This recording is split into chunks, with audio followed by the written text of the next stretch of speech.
పేరు? నాగేష్, నద్దనూరు నాగేష్. నల్లనూరు నాగేష్. మీరు ఏ division? 47 Rajupeta, Bapuji Nagar, Budidigadda. Division 47 division. ఈ ఇల్లు మీ వర్షాలకే కూలిందో, వర్షాలు పడకముందు అంతకుముందే కూలిందో? వర్షాలకే కూలింది, మన పెద్ద వర్షాలకే కూలింది. సరే, ప్రభుత్వం తరపు నుంచి ఇల్లు కూలిన వాళ్ళకి 8,000 రూపాయలు ఏదో ఆర్థిక సాయం అందించేది ఉంది. డబ్బులు వచ్చినాయి? రాలే. నిజం చెప్పండి. రాలే. 8,000 రూపాయలు ఇట్లా ఏది రాలేదు? రాలే. బియ్యం రాలే. ఏది రాలేదు. సరే, వర్షాలు పడి మీ ఇల్లు కూలింది, ఇంట్లోకి నీళ్ళు వచ్చినాయి, మీరు అవస్థలు పడ్డారు. ఆ అవస్థలకు ప్రభుత్వం ఏం చేసిందంటే ఎవరైతే బాధితులు ఉన్నారో వాళ్ళకి 15,000 రూపాయలు గవర్నమెంట్ తరఫు నుంచి స్కీమ్లో ఇవ్వమని చెప్పింది. మీకు ఆ 15,000 రూపాయలు వచ్చినాయా? రాలే. నిజం చెప్తాను. రాలే. 15,000 రూపాయలు రాలేదు. మీ ఇంట్లోకైతే నీళ్ళు వచ్చినాయి కదా? నీళ్ళు వచ్చినాయి. ఇల్లు కూలినైతే వాస్తవమే కదా? వెనక కనబడుతున్నాయి ఇల్లు వీళ్ళదే.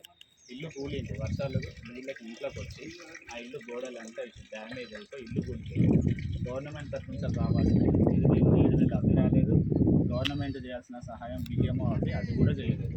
గవర్నమెంట్ తరఫు నుంచి రావాల్సిన 15,000 కూడా ఇట్లాంటి బాధితులకు రావాలి. వాస్తవానికి వీళ్ళు అసలు బాధితులు. వీళ్ళకి రాకుండా ఎవరికి ఇచ్చిందో డబ్బు? ఎంఆర్ఓ కూడా వచ్చింది సార్.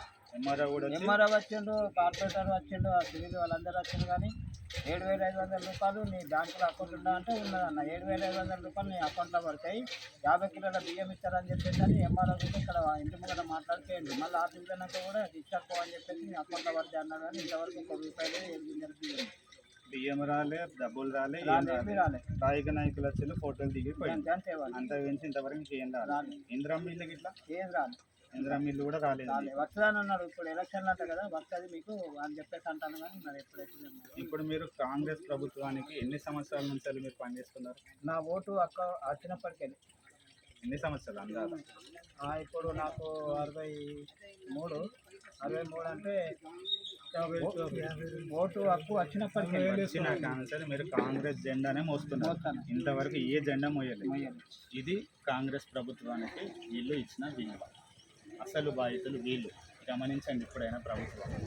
వీళ్ళకి చెందాలి 15,000, వీళ్ళకి రావాలి ఇందిరమ్మ ఇళ్ళకి.